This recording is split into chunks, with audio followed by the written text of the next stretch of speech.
Hello, I've just read chapter... Oh, actually I need to move my bookmark to the next page. I've read it on the last page of this chapter, not on the first page of the next chapter. Right, I've just read chapter 17 of The Last of the Jedi. Hold on.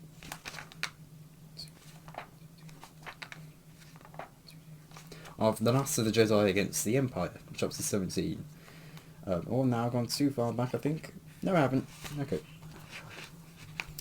So, Trevor is frustrated because he's stuck in his room in solitary, and he's kicking his pillow. He kicks his pillow across the room, and he knows it's childish, and it didn't help when you think, but it feels good. And again, he thinks he's failed. There's no doubt that he would never be allowed from now on, he will be separated from Loon, and even if they're allowed to be kept together, they will be under constant surveillance, and security will be tighter than before. Maybe they get sent off to the mining corps, or worse, they get left here for so long they actually become Imperials. And he kicks the pillow again, and he doesn't quite know how he'd ever face Astri and the others and tell them what's happened to Loon. And he thinks soon Maggis will come for him and he'll be done with Loon and it'll be Trevor's turn. And Trevor thinks he can't just sit around and wait. He has to get out of here and help Loon. And search the entire place if he has to, if Loon's not at the hangar. He thinks he has to do it tonight. He has to find Loon. And because if he waits, he'll never escape. So he does his last resort. He takes out the alpha charges, which I didn't think that was going to be how Trevor would get out of his room. He would use his alpha charges, but the thing was, I was thinking, nah, it's not going to be that, is it? Because it would probably wind up killing Trevor with the blast. But no, it doesn't kill Trevor. He puts some cushions over the half alpha charge to make sure to try and dim down the sound, and he gets some cushions to protect him for when it does blow, because it is a small room, and it blows, and Trevor's catapulted to the back wall, but it blows the door off, and he makes his way, and he pushes the door down as it's been blown off its hinges, and he makes his way through the hallways back to the hangar, and the door to it is still surprisingly open. And he makes his way in, and there, sitting down, is Magus, who slumps in a chair with his eyes closed and his head resting against the wall, and Trevor's stopped and he's unsure what to do, and he wonders what Magus has done with Loon. And Magus opens his eyes, and instead of, putting Trevor into trouble, he says, "Do you know what I was before this?" And Trevor's surprised, and his answer comes out more as a squeak, and he goes, and he says, "A professor of navigation and sublight technology at the Celestial School of Space Flight Engineering on Argus," which is a bit funny, because isn't there a shop called Argos, or Argus, or something like that? I'm very sure there is. And he says, "Ever heard of it? Well, it's gone now, and they closed it and offered me this job." And I thought, sure, how bad could it be? And he looks at Trevor, and he looks puffy and defeated, and he just says he's not in the Empire swing of things, and he says it just takes its toll, and Trevor goes, "Oh." And Magus says, "Do you know what they do if you quit? You're blacklisted from every academy in the galaxy, etc. And it's the thing they do to you when you cross them, and they lean on you until there's no breath left on your lungs, until you have no bone or muscle left, and you turn into a dry leaf, and they just want you to disappear, and you might as well be dead." And he says he liked teaching once. Oh well, and Trevor says he's sorry. And I wasn't expecting this to take this turn with Magus, with him being sympathetic, at least without how it was at the start of the book,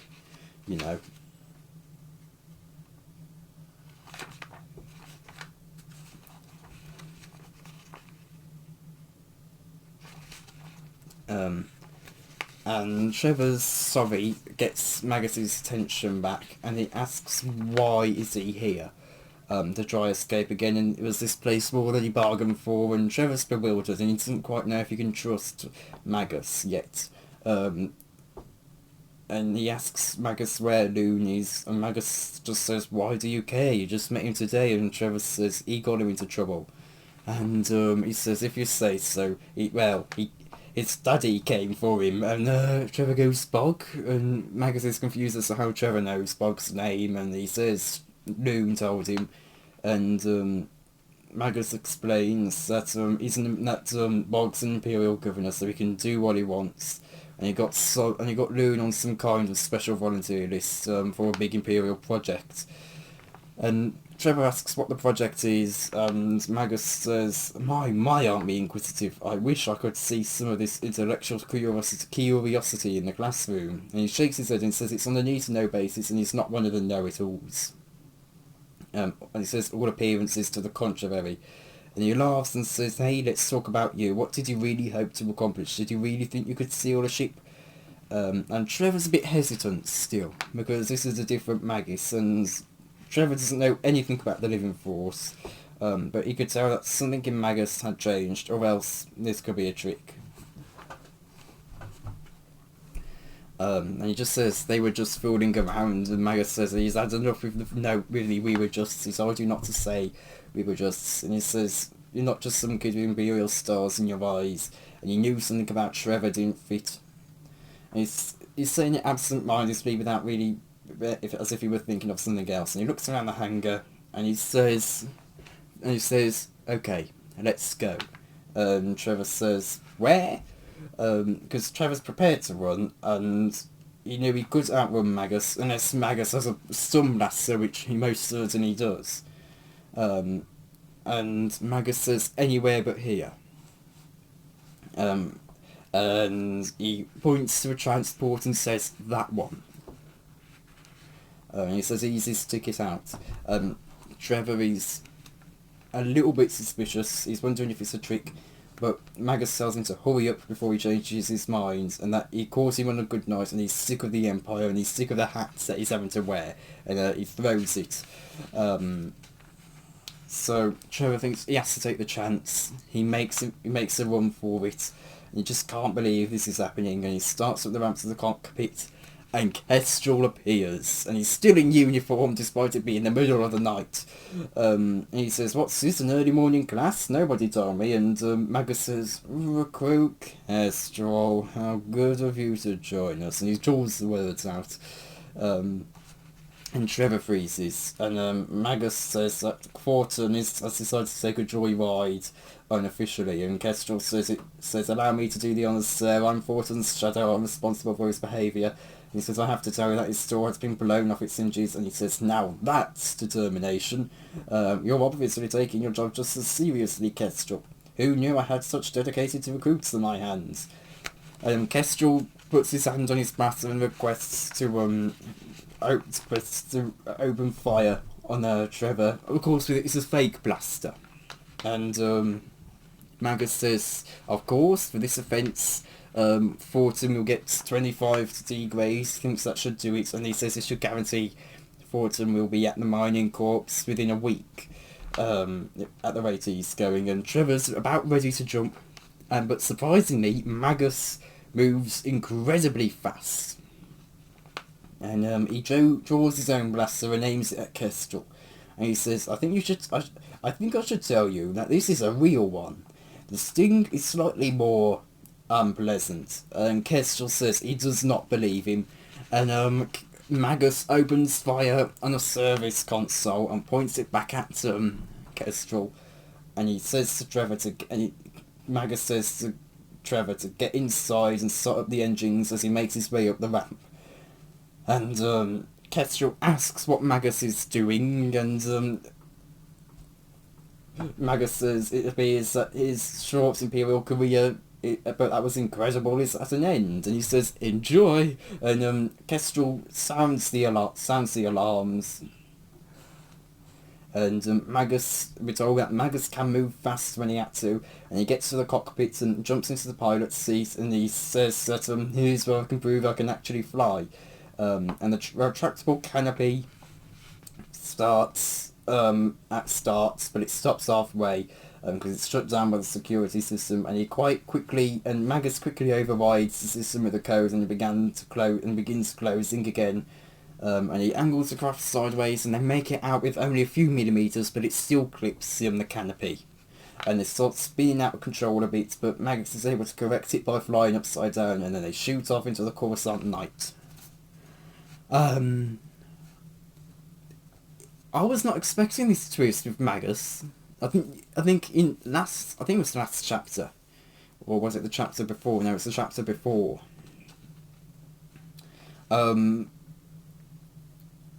You could kind of see that him defecting from the Empire was probably going to happen.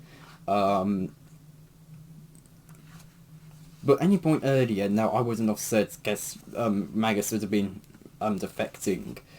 I just wouldn't be able to, for some reason, he seemed so serious before.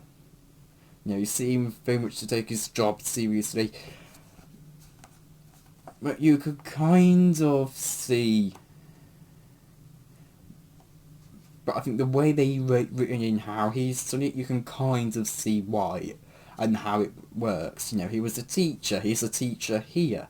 You can kind of see how that goes hand in hand, and you can see why he's not quite happy with the Empire. So yeah, Trevor, I was not I thought he might use the Alpha charges, but I didn't expect him to actually use the Alpha charges. I wasn't expecting to do that at all. I thought he was going to I thought it was a possibility, but I didn't think he would actually use them. Because I thought he would kill himself doing it, putting the Alpha charges down to blast open the door. So, yeah, that kind of took me by surprise. I was reading it, I was like, no way he's actually doing it. Yeah. Again, I'm still not entirely... You can kind of see Trevor's hesitancy, and it is going to be interesting to see whether this is actually whether this is the path Magus is taking or not. It probably is. I can kind of see that it is. I think it is, but it's how is Trevor going to... Unless Trevor dumps Magus somewhere, Magus dumps Trevor somewhere, it's like, how is he going to get back in contact with Ferris's crew, He can't go to the arrays because he'll leave Magus there, and he's still... I think Trevor's still a bit sceptical of Magus, and he can't really go over to Bellasta and meet with the 11 because he's still leading Magus to a resistance. He can't... He doesn't know... I don't think he even knows where Ferris is. So... Yeah, and he doesn't even know where Clive is. He doesn't know he's on Nakaran, so he can't go there. And it's a bit confusing as to what are they going to do. Are they going to go and save... I think they are probably going to go and save Lou. No, I think that will probably be the first bit. They'll go save Lou, and then they'll make their way over and maybe come across Ferris. So yeah, next chapter is back with Ferris. We only got 3 more chapters. So this is going to be interesting. So yeah. Again, but the things about these past couple of books is that it feels like we're still in the middle of the story, even though we're almost at the end. It's really funny how these books feel like that. And yet, whenever we get to the end of them, it does feel like, okay, this is the end, this is the end, but there are still a couple of other books. So it's quite interesting how it's managed that. How it manages to constantly feel like that. Again, it's still funny how Obi-Wan's on the cover. Even though I think it's only going to be in chapter 20, and I think that's it. It's quite funny. But yeah. Anyway, I think that brings an end to this review. So yeah. Thank you all for watching. And you know what, I'm going to say goodbye. Hello everyone, I've just read chapter 18 of The Last of the Jedi Against the Empire. This was quite a lengthy chapter, so this probably will be quite a lengthy review. So Ferris is going from room to room, trying to search for a record console, but he keeps passing rooms full of records, full of equipment or diagnostics, but no record consoles. And he's starting to sweat. He's starting to sweat and feel a bit dizzy, and he thinks back to when he was on Korriban and how this feeling was familiar to how he felt on Korriban when he was there with other Padawans and Masters, and now they're going to the Great Valley of the Sith and into their very tombs, and that radiating energy caused them to feel dizzy and sick. And he pauses and thinks he must be near Sith artifacts, maybe a holocron, and that would explain it. And we're told how he conquered the feeling then as a boy of 16, and he could do it again, he just had to keep going. And then the voices of the holocrons begin. And they say, you know now where your path lies. It lies with us. And a shift happens, as if something's clicked on inside his body, and his head's cleared, and everything goes sharp and bright, and he feels so cool, and it lures him as if he's being pulled to the source, and his power's being laid there, his power is there, and he's wondering why he's resisting it. And this is what Emperor Palpatine was trying to tell him, to exploring the dark side. It isn't dangerous, it's natural.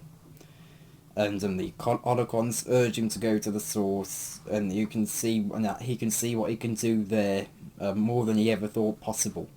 And he moves towards an open door that seems identical to all the others, and he peeks in, and he sees it's a massive chamber. And this is what is at the top of the tower.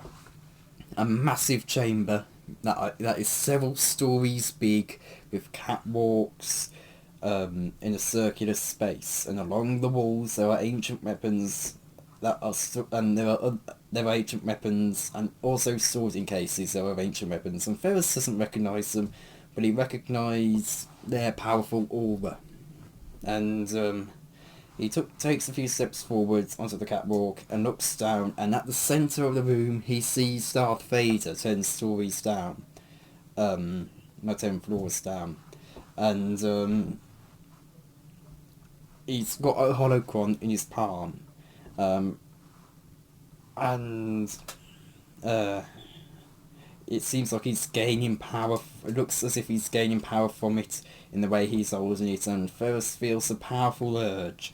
He thinks maybe if he draws upon the power of the holocron, he can fight Vader.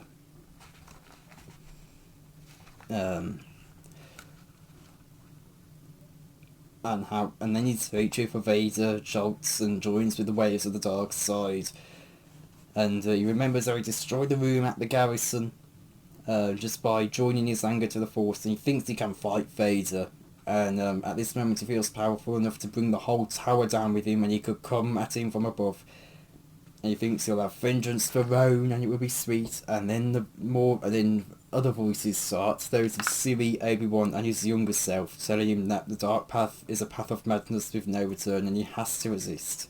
And he wants to get rid of those voices, but voices of Obi-Wan, Siri, and his younger self, but instead they grow, and he can't hear or breathe, and he steps back, presses himself against the wall, and he thinks back to Roan's last memory. It's the last memory of Roan, and how not only had he said goodbye, but he had told him to an extent not to avenge him. Don't let vengeance get in the way, and not to allow this to corrupt, and not to get corrupted. Don't let this corrupt him. Because Roan had always known him better than he knew himself, and he eases away and feels a bit shaky, and he understands that the dark side of the Force refines the arrogance that lay in him and would inflame it, and he's not ready to confront Vader yet. He knows that, really, and he thinks he's coming close to an edge he couldn't even see. And he thinks he mustn't be deflected. He still felt instinctively that the key to defeating Vader was in discovering who he truly was, his actual identity. He starts hurrying down the hall and turns the corner, and he thinks that there has to be a central control console for the droids to access. And the time to find it is now before he makes a mistake. And he thinks there's danger here, and it wasn't from the Prowler droids and stormtroopers. And he finds a console at last outside the entrance to the operating suites. And it's a medical diagnostic station. Ferris can uses his MPAL access codes to start, and then see what kind of security walls he runs into. And then he uses a little device that is strictly illegal, but it has its uses, and it gives him the most likely used passwords, and that were codes that are frequently entered, and any one of them can be passwords, and he inputs them one after the other, and by the 10th he has the password, and he thinks, lucky, he's in. And he quickly searches to the end of the Clone Wars, and Vader was first popping up, and then Palpatine, and shortly after the Emperor sees full power. And he comes across some interesting things, how there were constant shipment orders before that time, and that the Emperor had been creating this secret surgical centre for months, and there were no patients though. And down in the MPAL, everyone everyone knew about, there was a constant stream of the wealthy and powerful, but up here there wasn't any. And he thinks this was such an exclusive club that there wasn't any members. Has it been set up just for Palpatine's needs alone, or were records expunged as soon as the patient was treated? How about equipment? And he looks through them, and back to shipments, fairly standard. Full body scanners, and he runs through other various medical devices, and he recognises some but not others, because again he's not a medical expert. And to have to commit them to memory and run them by Amy Anton. And he thinks again of San Arbor and the patient, and that she was blocking, because he couldn't quite fully see the patient. That's why I didn't recognise her. San Arbor was blocking the patient. And he just saw a corner of a tunic, and he thinks that it has to have been a child, because San Arbor couldn't have blocked a human adult, and Mallory had told him that no other species were allowed at MPAL other than humans. So it had to be a human child. And he looks at the screen, and the information is there, and all he needs is time. He could keep digging, find more information, and piece by piece he could have a picture of what this place was and if Vader had been treated here. And he thinks, yes, there was his vengeance. But now there was this child, a child he didn't know, and he just thinks, Roan, what should I do? And there's no answer, because again, Roan's dead, and he thinks I will never hear Roan's voice again. He turns away from the console, turning it off, and he leaves the room, and he's feeling a bit confused, because he's wondering what he really is, because he's not a Jedi. He wonders if he can somehow progress to the full power of Jedi Knights without the structure of the Temple and wisdom of the Council, and could he do it on his own? And he thinks, didn't he need the lessons the Emperor could give him? And he thinks he's strong enough. He was told how he's strong enough to resist the pull of evil, and he could still access the best part of himself. And we're told how he was still a person who would be moved by the fate of a child. And so he makes his way out back to, but we're told that he's still a person that can be moved by the fate of a child, so he retraces his steps back to the room, and he looks through the window again, the examining room, sorry, and he looks through the window again, and we're told that it's only been less than 10 minutes, it hadn't been more than 10 minutes, sorry, since he was there. And he takes the same glimpse inside, and he sees the child this time, Loon, and he's suddenly absolutely relieved, because he's thinking he could have turned away, and he had come so close to making the wrong choice, he would have turned his back on Astri's son, and he wonders if that was what the dark side was doing to him. And he sees another medical technician enter. It's Lina Nautri, which absolutely shocks Ferris again. That was the one who saved Trevor at the end of Secret Weapon. And he thinks about had she joined San Arbor in a terrible work by choice, and he thinks that's impossible because he knows how Lin and Algie was not really much, wasn't really that pleased, wasn't really that thrilled about being taken on by the Empire. And she crosses to Loon and lays the hand on his shoulder, and she squeezes it gently in reassurance, and she looks at San Arbor with much anger, and he thinks that this could be his way out, and Nino would help them. And if Sana didn't leave, and if Sana, I keep saying Sana, if San Arbor didn't leave the room, he'd have to go in with his lightsaber, which again, he'd rather avoid that. He doesn't want to leave a trace of a break-in. And he needed as much lead time as he could. And then this line confused me a bit. Darth Vader was on the premises. I searched up what on earth that could probably mean, because like I know what a premise is, but it just doesn't seem to make a whole lot of sense. It says a house. I guess it kind of means Vader's in the building, but yeah, it's a bit of a confusing line with the way that's been phrased. And he thinks if he thinks about it too long, he'd realise he just wouldn't stand a chance against Vader. And again, he's in danger from the Sith holocrons, but the Force is here, and he has to trust it. And he thinks he'll put it from the air, and you can protect him and feed him, and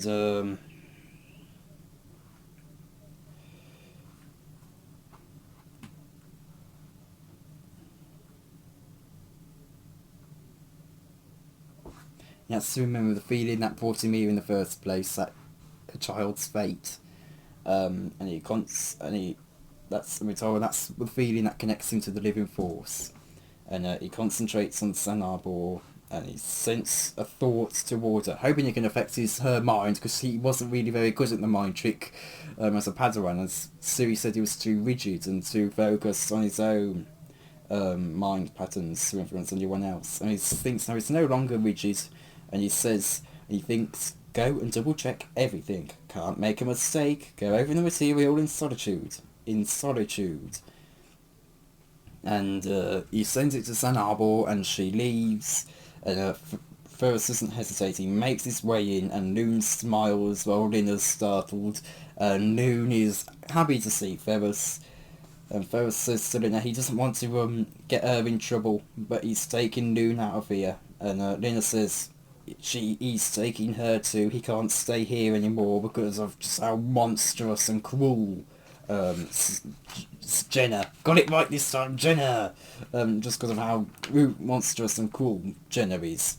And we told it's more than what Ferris bargained for, but he feels he owes Jenna for rescuing Ferris, and he agrees. And they exit the room and make their way down the corridors. And Ferris asks Loon if he remembers where he came from, and Bog says, and Loon says that he came on the landing stage. He came from the landing stage, and Ferris asks how he got up here, and he says a turbo lift, and that's just as much as Ferris suspected. There was a turbo lift not on the blueprints, and he asks Loon if he can find it again, and Loon says he thinks he can. And he asks if there were any vehicles on the landing stage when he came inside the complex, and Noon says Bog has an airspeeder, but he left, and Lina says that she came with San Arbor, and that there's a small hangar off the landing stage, one standard issue small ambulance and a med speeder, and they can load a patient in the back. And Ferris says, okay, they've got to try that, and he asks Loon to lead the way, and they get to the turbo lift, and it starts working, and then it stops. It goes into it shuts down, and there's now the search beginning for Loon. And he thinks they know Loon, and Ferris thinks they know Loon's missing, they'll have to go his way. And they retrace Ferris's steps to the droid recharging station, and they find a Prowler droid, and Ferris deflects the bolt back, and he knows that they're not going to be going on to a full-scale alert yet. They probably will just think that Lina's taken him, has taken Loon away for more tests. Maybe Loon's run away and Lina's looking for him. So they have a few minutes. But he has no doubt more Prowler droids will be coming. And they make their way to the gallery, which is just a balcony. That's what I meant by gallery. On the top of the tower, and that's deserted. And they see the skylines, and they look down, and Nina says, "It's a free fall down to the landing stage. How can we get down there?" And Vera says to let him worry about that, and he actually is worried about it, because he knows Loon can make it, but he wonders what about Lina. And of course, you've got to remember that even though if Ferris was maybe stronger in the Force, it could maybe soften not only his landing, but Lina's. But even though he is strong in the Force, he's still learning. And even though he's getting stronger, he's still quite a bit limited. And then he feels the warning, and 5 more Prowler droids come, and Ferris takes them out. And Ridardo is so attuned to the Force now that he could sense the air displacements outside in the corridor, and he senses that more Prowler droids are coming, and he has no doubt Vader is going to be next. And they're thousands of meters up in the air, and they're trapped. And the only way was to go straight out and down. And he feels something strange, and it's the holocrons again. And it feels like it says, this wasn't the fluidity of the Force, it was something different in quality. The dark side of the Force that could be grasped in a fist and used, if he wanted. And he hears the voices again, and you feel like they're inside him with the humming he's feeling, and they say, you can save them, all you have to do is this. All of a sudden, the window on the gallery implodes into the balcony, onto the balcony, and Loon is a bit scared, even though he's not practicing the Force. He's a bit scared, and that's when Ferris sees his face in the shattered glass. He's got the Sith eyes going on, and his face is dark with anger, and Lina is not understanding what's going on.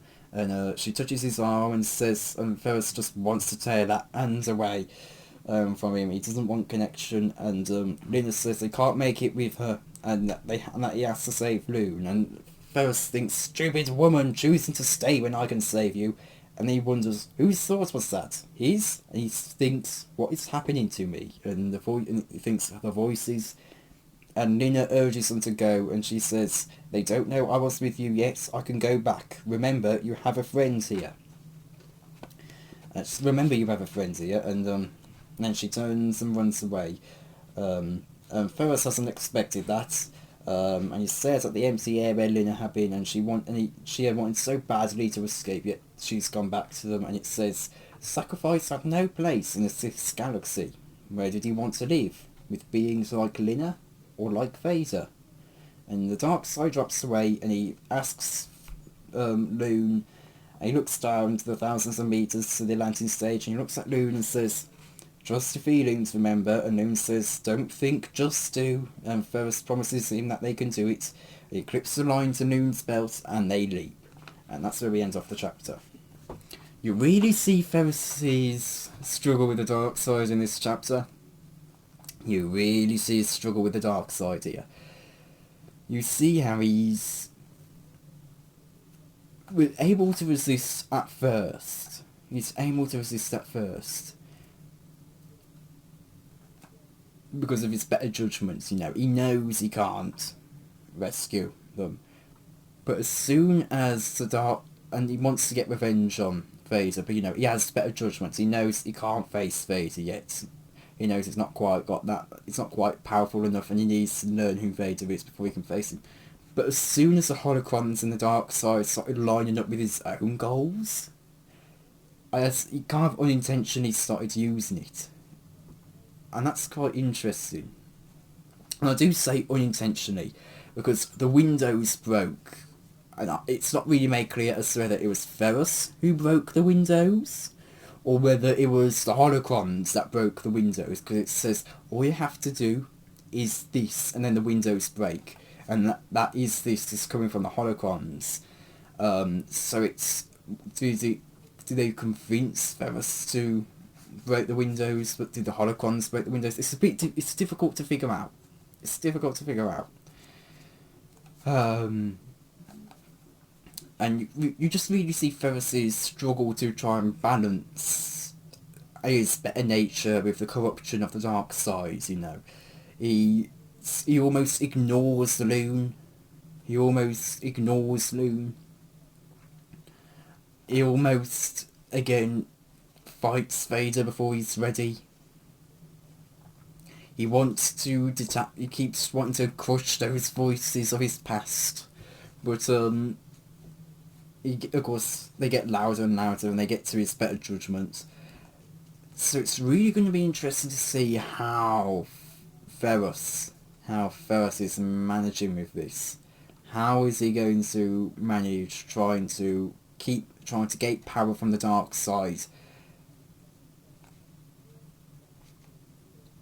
but still remain, I guess, on the light side, and I guess you could say intact. It's really going to be interesting to see how this is going to go. So yeah. And you even see like Loon's absolute fear of that, of Ferris, you know. He's absolutely terrified of him once he has broken the window. And Linda doesn't understand what's going on. She doesn't understand that he's tapping into the dark side. And I like how it was kept ambiguous as to where some of the dark side thoughts were coming from. Was it coming from the holocrons? Was it coming from Ferris?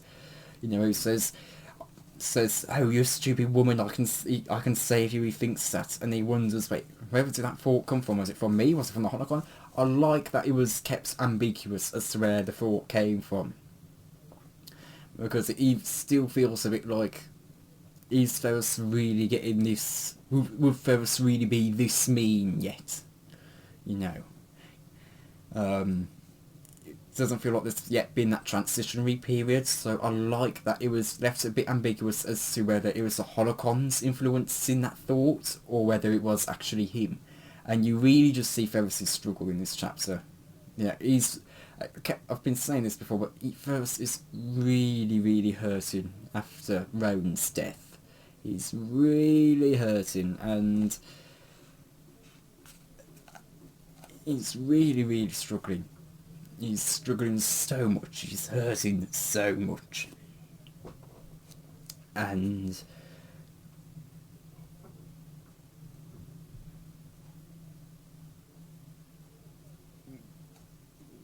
you see how that keeps influencing some of his decisions, and how he keeps ignoring Roan's last request of don't get vengeance for me, don't get revenge for me, but he keeps chasing it.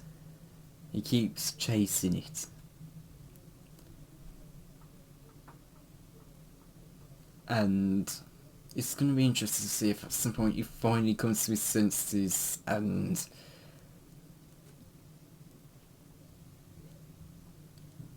agrees with Roan and says, okay, yeah, Roan was right. And even as Roan says, he knows that Roan knew him better than he knew himself. He knows that. So yeah, it was quite a sweet moment.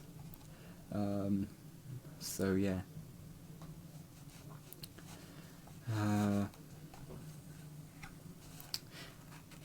So we've got next chapters focusing on Trevor and Magus.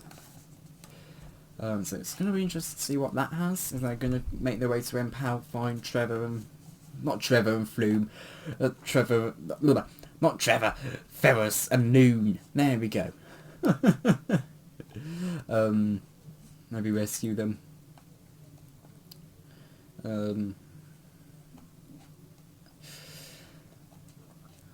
But yeah, this is quite a good chapter, and you really can't get to see how... This is quite a good dive into Ferris's struggles. You know, he's trying to learn from the dark side, but it keeps corrupting him. It gets slowly corrupting him, and get into his head, and stopping him from doing what he really should be doing, you know. He's not able to think as he should. He's thinking in a more dark side kind of way. And Ferris is kind of aware of how that is kind of aware of the corruption. But again, it kind of leans back to the last, I think it was either the last book or early in this book.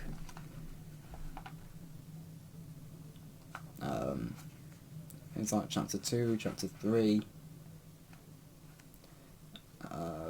Where it's told about how, yeah, chapter 2, and how the Padawans wouldn't have ever admitted it because of the fear of becoming too close to it. But power felt good. And you can't see how Ferris is kind of blinded by his thoughts. You know, he thinks he can use that power. Not only does it to feel good, but he thinks he can use it for good, but it keeps corrupting him. And he keeps almost putting other people in danger while trying to save them. You know. So this was a really good chapter. It's a very long chapter. I think it's probably one of the longest in Master of the Jedi. It's this page 134. Page 122. So it's probably one of the longest in Master of the Jedi. 12 pages. Okay, maybe not one of the longest, but it felt very long. But it goes on. It's definitely one of the longer chapters, at least in this book. And definitely among the other books of Master of the Jedi, it's definitely among some of the longer ones.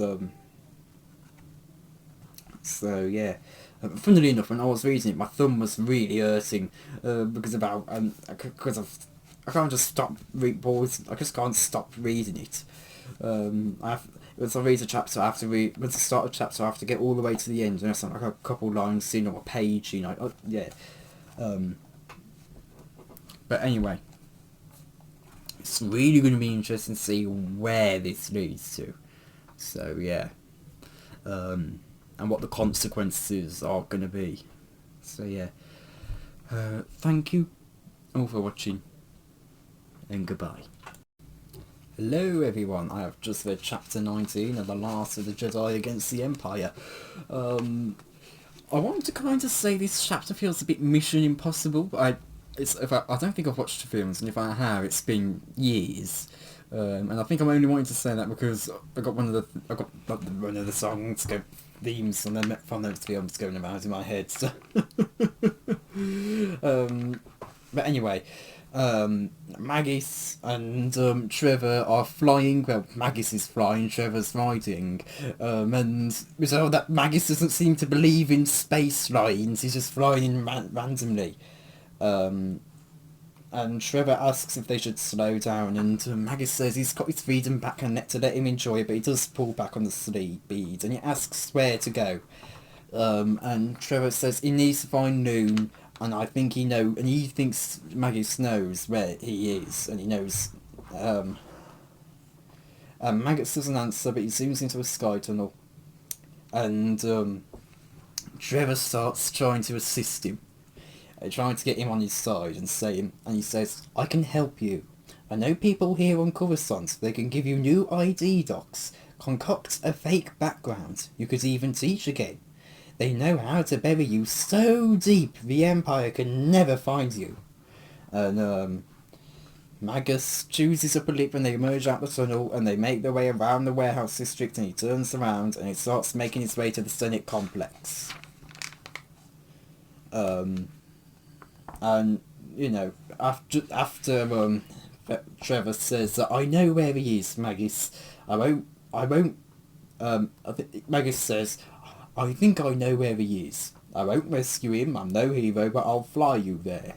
And they make their way back to make their way to the Senate District, to make their way over to Empal, and Magus explains it's one of the Emperor's pet projects, and Trevor wonders why Bog brought Loon to a med facility, and Magus says that, like he said, he volunteered to Loon, his boy, and Trevor peers as they get closer, and he sees something weird, and he grabs his macro binoculars, and he notices that the transparent steel is shattered, and that's when you see, and Magus says, nothing to do with me, I'll put you down near the emergency entrance. And then Trevor sees a boy falling out of the sky, and Magus turns the starship, and Trevor flips over on the seat and strains to focus his macro binoculars, and he says, slow down, it's Loon, he's falling. And he sees another body falling next to him, and he sees it's a man tethered to him, and he knows it's Ferris, he sees it's Ferris.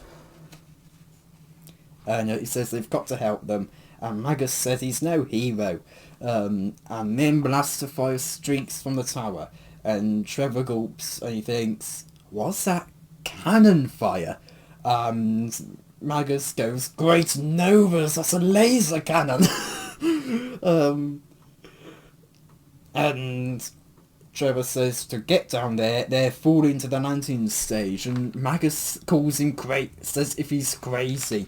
And Trevor says, you're in an Imperial ship, they won't fire on you.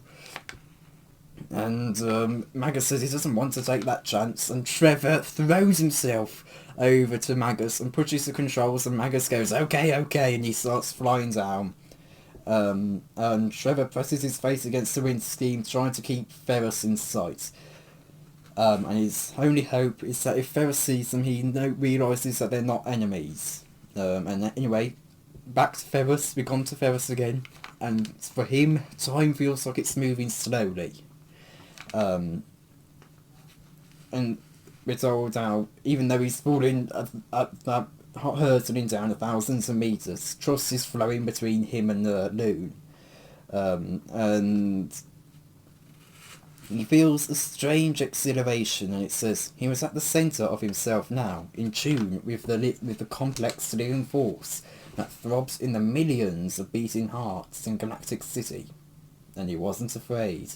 And then the platform below rushes toward him, and he unleashes a laser line to a sensor spike, and they stop mid-air. The line torts, and they bounce a bit, and now their fall's broken, so they can make an easy force leap of 100 meters or so to the landing stage, and they can get into the hangar, and that's when the stormtroopers start flooding out.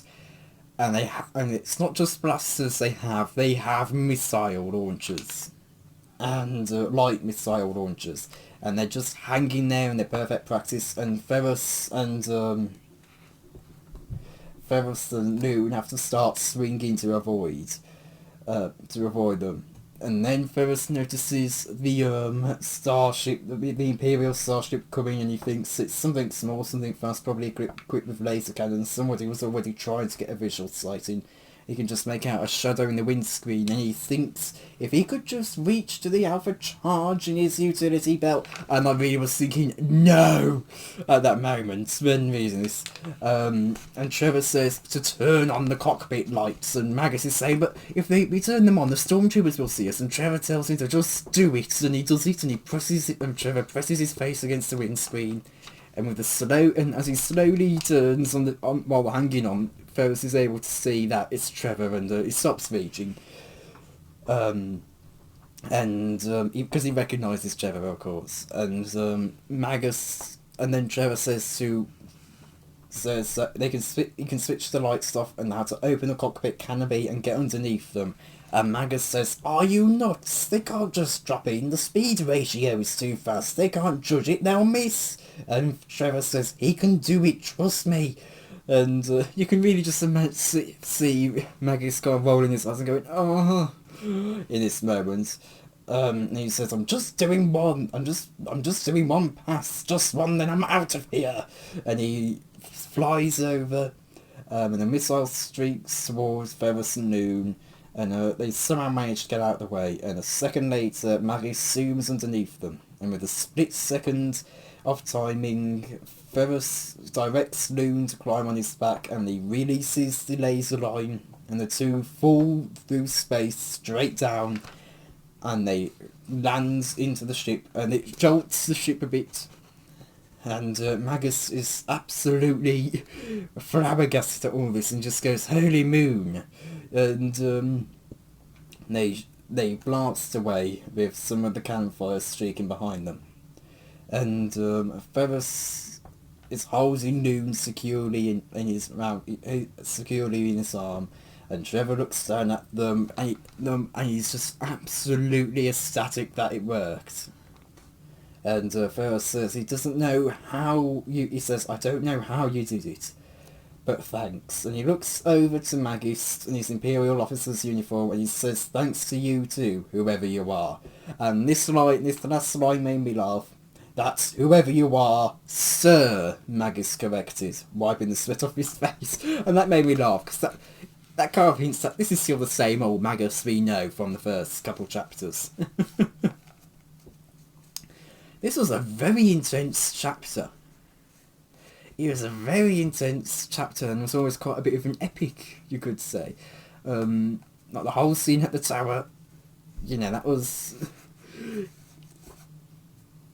It had quite a lot of intensity to it, with Trevor trying to get Ferris's attention, Magus being constantly reluctant, and Trevor having to say, "Just do it!"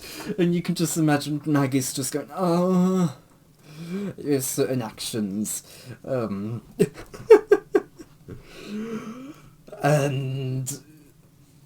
Ferris, him getting out that, trying to reach for his alpha charge, that really just made me go, "No!" Out loud said no when they started doing that, because it was, you almost killed Trevor once back in back in Return of the Dark Side. You can't kill it. You can't risk killing him again. It's it was quite a tense chapter in a very good way. It was a very good chapter. And yes, Obi-Wan only appears in the last chapter, because next chapter's the last chapter, unfortunately. We still got Master of Deception to go, and Reckoning. We'll see if I get to Reckoning. But again, it's funny to me that Obi-Wan's on the cover when he only appears in the last chapter. It's like, why is he on the cover at all if he's only on the last chapter? And it seems like he's only there to guide Ferris onto Alderaan, from the quick glimpses I got from the last page. But yeah, it's quite interesting. And this is quite a good action-packed, fun, tense chapter. And I think that's probably what we've been needing and waiting for. I think we can't be needing a bit of that for this book. Not to say that the other chapters haven't been fun, intense, but I think this book kind of's been lacking a little bit in that, and I didn't really notice it until this chapter. So it was quite nice to have a bit more of a kind of tense, fun kind of chapter.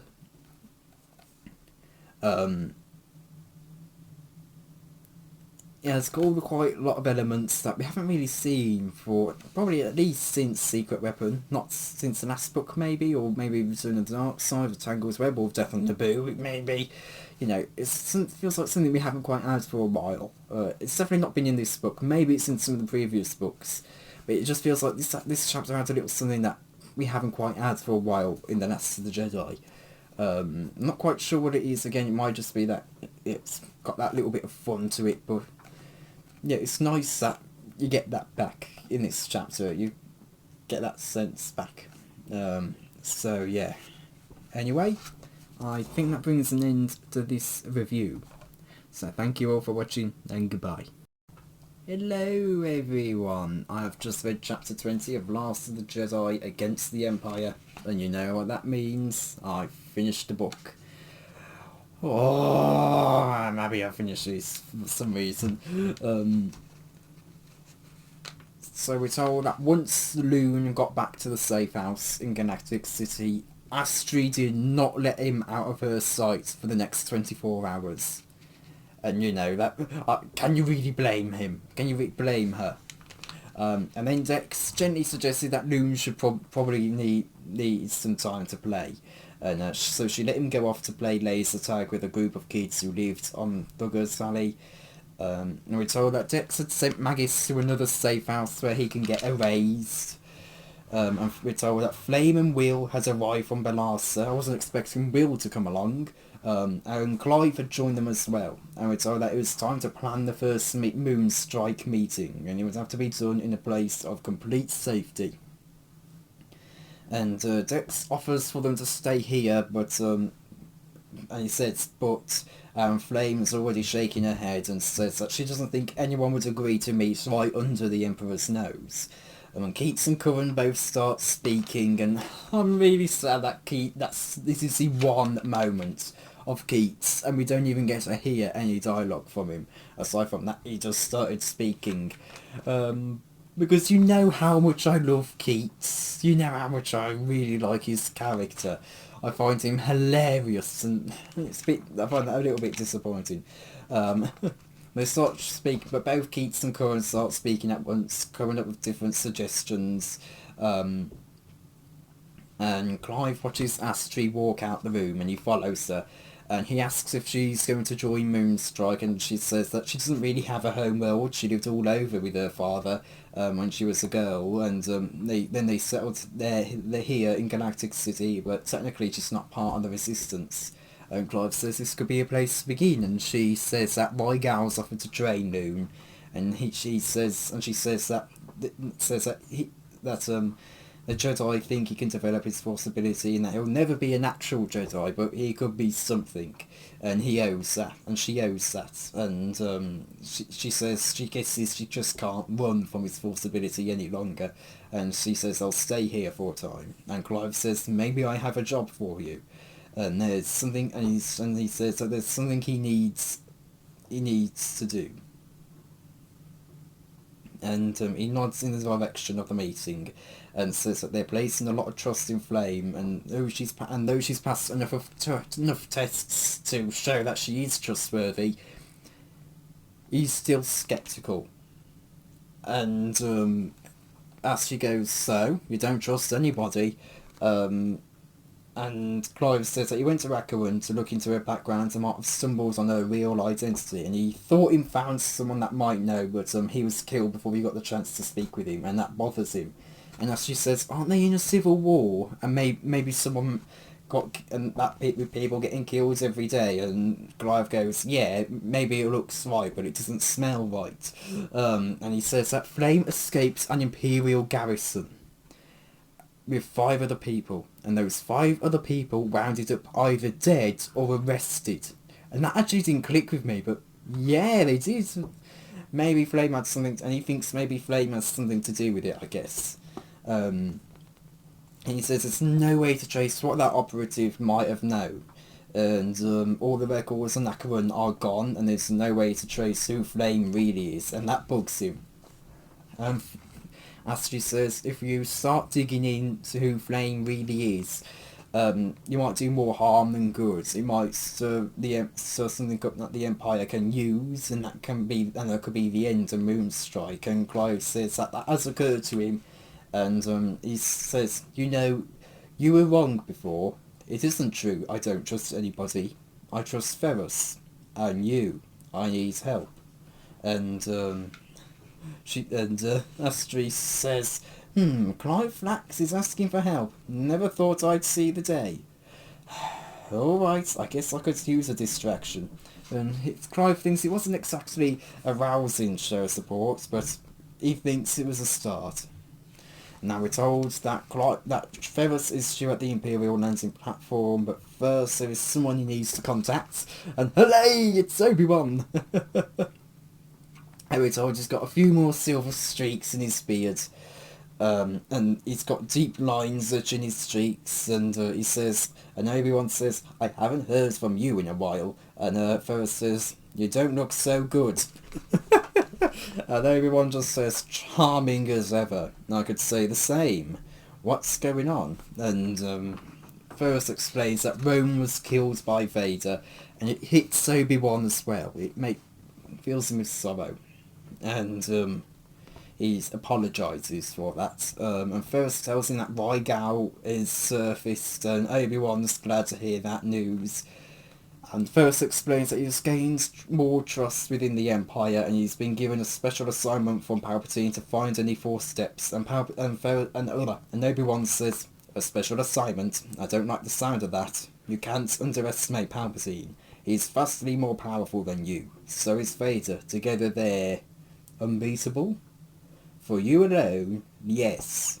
Ferris says he knows that, but there are still things he can do. He explains he's met someone who is trying to organise a resistance planet to planet, and Obi-Wan just cuts in and says it's too soon. And Ferris says, your considered opinion as a hermit living in the Outer Rim? And Obi-Wan says he may be in exile, but he knows the Empire, and that resistance has to be built slowly, and the Empire has a lock on power right now, and it's been able to move from system to system, and its communication network is already in place. And Ferris counteracts Obi-Wan saying that the Empire aren't the only ones with power, and Obi-Wan says to just keep his focus, says to just keep Ferris's focus where it is. And if there are any, and he asks if there are any prospects for the Force Adepts, and Ferris says that there are a few. And he said he was given a list, and he goes through some of them, and he's expecting Obi-Wan to suggest the bounty hunter or the teacher, but instead he brings up the baby on Alderaan, which of course we know is Leia. And Ferris says, didn't seem promising. A railing gave way, someone didn't fall. So it's more like a coincidence than anything. Someone's attempt to curry favour higher up the line with the Imperials.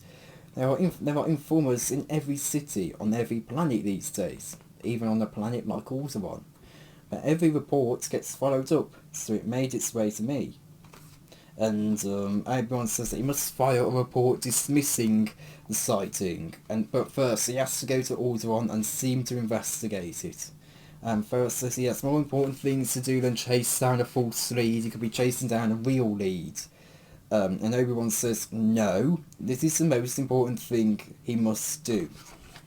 And Ferris wants to tell Obi-Wan that he couldn't give him orders anymore, but he knows that won't stop him, and Ferris asks if there's anything he should know, and Obi-Wan frowns and says he's telling you what he needs to know, and that isn't everything. And Ferris says, you know, this isn't the temple. I'm not a Padawan, and you aren't the Jedi Council. And Obi-Wan says, I know, but I'm all you've got. And his little smile fades, and they touch each other's grief. And it says, Ferris's words conjured up the silence and hush of the temple, the humming energy of the classrooms, the ring of boots on ancient stone, the laughter of younglings, the council chamber, all 12 Jedi Masters sitting in a circle, with their experience, their wisdom, and their strength. They felt the loss of it, fresh and keen as the day it had all been destroyed. When Ferris speaks again, he's speaking a lot softer and more measuredly, and he says he'll leave today, and he promises that. And Obi-Wan, it says if Obi-Wan said it was important, he would trust that it was, and that's how we end the book. Again, this is just kind of setting up what the next book's going to be about. It seems like we're going to have a bit more Astri action next book. And I knew we were going to wind up going to Alderaan in the next book. No, I knew we were going to go to Alderaan in Master of Deception. But now that it's a false investigation, that's going to be interesting to see how that goes. And given Hydra is going to be with Ferris, that's really going to bring, because I know he's cheesed with Ferris in that hunt, it's really going to be interesting to see how that complicates things. Because, you know, she's like thinking that they're actually investigating and stuff. But in actuality, you know, Ferris is just having to seem like he's investigating it. So that's going to be very, very interesting to see how that goes.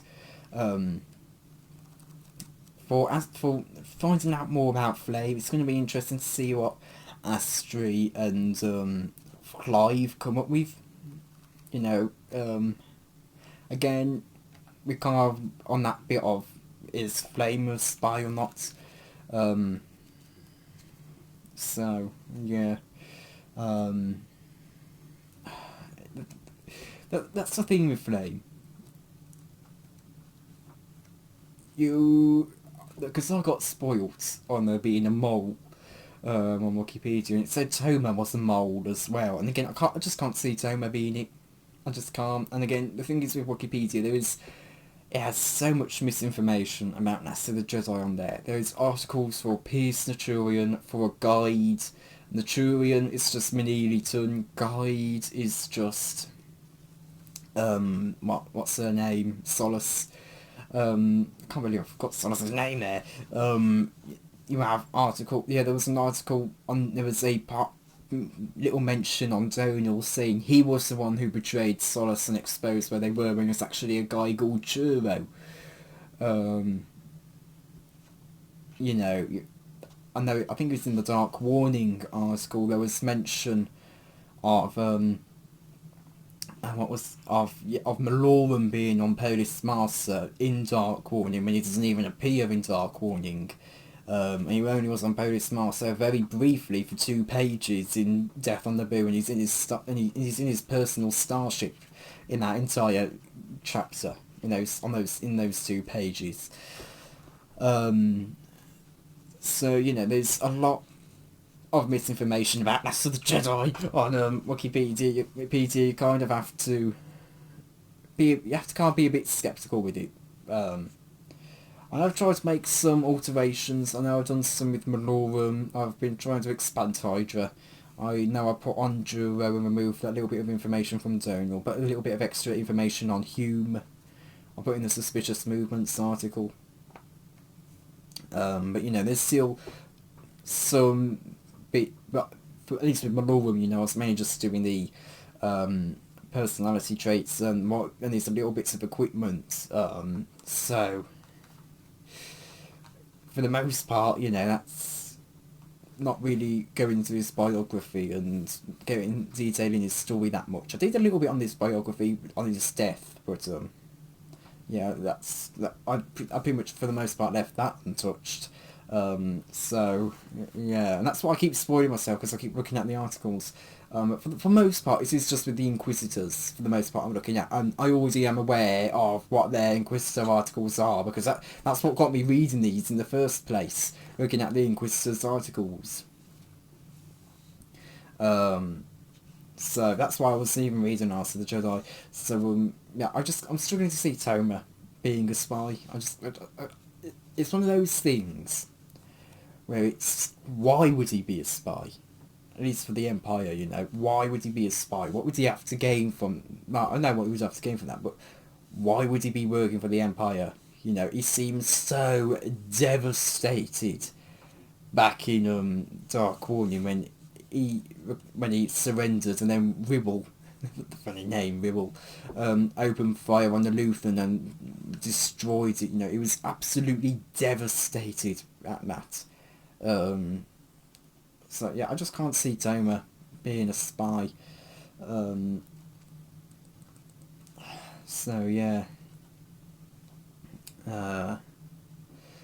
Again, in this chapter we also kind of get to see a bit more Ferris and Obi-Wan's bickering, and it does kind of make you wish we got a little bit more of that.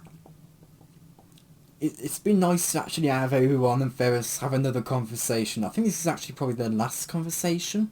I could be wrong on that. I think it's their last conversation. I may... Hold on. Obi-Wan Kenobi... Legends...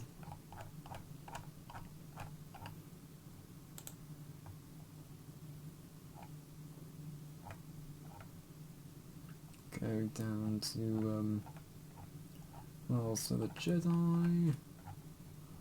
It's like because there's so much of this. No, he's in Reckoning and Master Deception. Okay, he fully appears in in Reckoning as well. Okay, that's he's not just in the hologram in Reckoning. Okay, so he is in the next two books. But you know, I'm quite happy that we are getting more.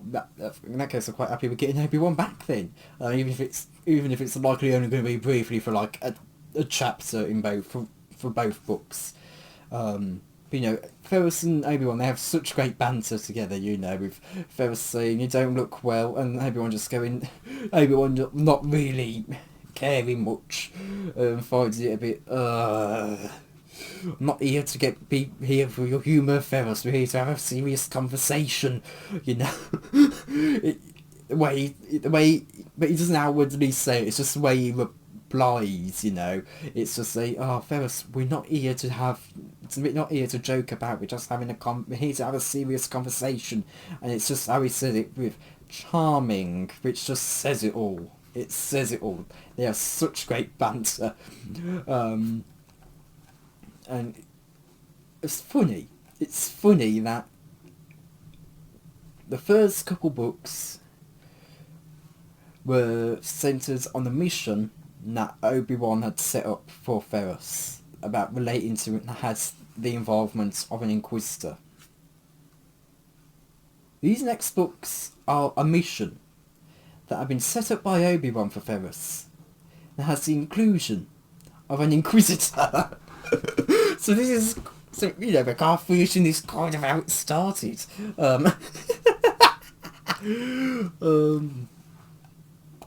But yeah, I'm quite happy with this book. To the ranking then.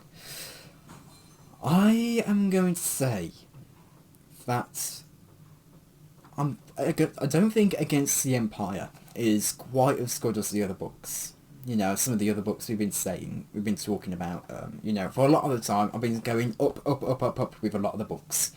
So from worst to best, but keep in mind, worst doesn't mean bad in this list because all the books are great. I'm going to go from Dark Warning, again, it's still at the bottom, I don't think. Unless Master of Deception and Reckoning got really bad, I don't really think it's going to I don't think any books are going to go below Dark Warning. Dark Warning's a bit too action-packed, I think, and it just struggles a bit too much because of that, how much action it has. You know, it just feels like it's, right, well, we'll do a little bit here, you have a bit of action here, have a small conversation, and have a bit more action, that's the chapter. Next chapter we'll have it all action, that's the chapter. The chapter afterwards we have a small conversation, then we'll have another big action scene, you know, it's just action, and it just doesn't feel like there's enough time to slow down. So yeah, that's why, I think for me, that's why Dark Warning's at the bottom. It just feels like it's setting up a whole lot, and trying to compensate with a lot of action, and it just doesn't quite work fully for me. It's not that it's bad, it's just doesn't quite fully work, I don't think. Next is Underworld, and again, Underworld's not bad, but it's just the worst of the best, you know. Then I think it was, what was it? I'm going to go with Death on the Boo. Again, not because Death on the Boo is bad, but it's just compared to the others. Then Tangled Web. Actually, no, not Tangled Web, Desperate Mission. Then Tangled Web. Actually, no, backtrack to, let's restart the list. So, Dark Warning, then Underworld, then Death on the Boo. I'm probably then, do I want to put Death on the Boo there, though? Yeah, I want to put Death on the Boo there. Then I think maybe Return of the Dark Side, then the Desperate Mission, then a Tangled Web, then Secret Weapon. So that's kind of the base list then, okay, because I forgot to put Against the Empire in there, I forgot to consider that. I'm going to swap around Return of the Dark Side and the Death on the Boo. So Death on the Boo is above Return of the Dark Side. I'm going to put this, I think I'll put this between Death on Naboo and Return of the Dark Side. So that means it's Dark Warning, Underworld, Return of the Dark Side, Against the Empire, Death on Naboo, The Desperate Mission, A Tangled Web, Secret Weapon. Yeah, I think that's what it was, yeah. Again, not because any of those, just keep in mind, just because some of the books are at the bottom, it doesn't mean they're bad. I think the thing is with Against the Empire, I think I kind of brought it up in the last chapter. It feels like it feels like this book had a little bit missing.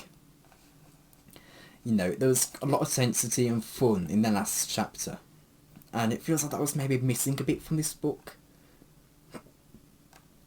And while, you know, I think that intensity has maybe been missing since Tangled Web or so, it hasn't really massively impacted the story. And I think for this book, I think the story's probably been the least interesting so far. You know, for the most part, it's, right, we've got to rescue Lou.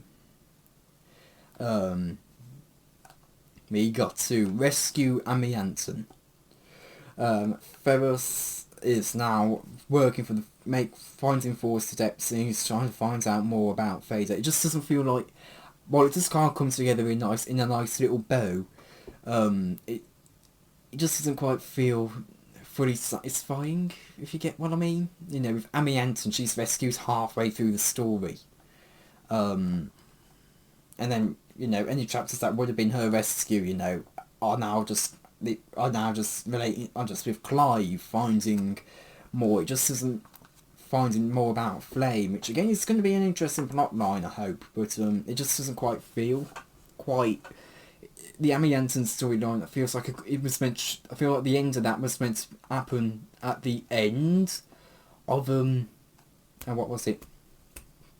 Towards the end of this book rather than in the middle. And it doesn't quite feel right, being at the end, being in the middle. The Trevor Noon storyline feels a bit dragged out as well. That's just because this is a 20 chapter book. It feels, and of course, it would have felt like it would have had the same issue of Amy Anton if it happened earlier. It would have felt like it should have been at the end of the book, so it can't really win there. If the book is too long for that storyline, I think, and without at least not with how little time it was taking place with, you know, it shouldn't have taken that long. And the Ferris storyline, you know, we were talking about how Palpatine was telling him about Force Adepts and how he's going to be hunting them now, and we just haven't had that. We were teased about that in Secret Weapon, but we haven't had that. Aside from him looking in the database and then reporting what he found in the database to Obi-Wan. And that's just in the middle and at the very end of the story. For the rest of it, he's just searching for who Vader is and getting Solace, Clive and Rygal on track for rescuing Amy Anton, you know. It just doesn't quite... It feels like there's a bunch of ideas going on, but it just doesn't quite come together. And the thing is, they work, but with them being all connected, it just doesn't quite feel like it works as well as it does. And again, it's not that the book's bad, it just feels like it could have a bit more connectivity and flow a little bit better. But yeah, I think that's probably my main complaint with the book. There's just not enough connectivity and it doesn't quite flow quite as well as it probably should do. And again, it is still a good book. You know, despite that criticism, it's a very good book. And I really did enjoy it. I did very much enjoy it, and I'm looking forward to what Master of Deception and Reckoning bring. Or at least Master of Deception. Don't know if I'll get to Reckoning. We'll see. So yeah. The more I look at this cover, the more I find it hilarious that out of all the characters on it, Obi-Wan is the character they decided to put behind Ferris. You know, they could have put Amy Anton on there, they could have put Trevor on there, they could have put Loon on there, or Trevor and Loon. They could have put Magus on there. They could have put Hydra on there. They could have put Palpatine on there or Vader. But they decided to put the one character who is only in one scene, in one chapter at the very end of the book. So I find that funny, and especially because it's so obvious they only put Obi-Wan on there for sales. It's so obvious he's only on there to drive more sales. But you know, if you had Palpatine on there, or Vader on there, behind Ferrus, that probably would have worked better, you know, because at least they have some kind of some sort of influence over Ferrus. Okay, go with Palpatine then, if you want to keep like the influence over Ferrus thing. So Palpatine being on there, you know, it just feels a bit not Palpatine. With Obi-Wan being on there, it just feels a bit like he's just there for no reason. It just feels like that. It's funny. So yeah, it's never not going to be funny to me that Obi-Wan's on there despite barely appearing in the book. He's pretty much only in the book to receive news about Roan's death and Rygal's survival and tell Ferrus to go to Alderaan next book. You know, that's pretty much all he's here for. So yeah, but yeah, I think that brings an end to this review. And again, I want to make it clear, despite my criticisms I gave, it doesn't mean this book is bad. I very much enjoyed reading this. It just feels like it could have maybe been done a little bit better than it was. But that doesn't mean the book's bad. It was a lot of fun to read it. There were quite a lot of chapters that were quite enjoyable. Now, none of the really, there hasn't been a bad chapter in Last of the Jedi so far, or a bad book.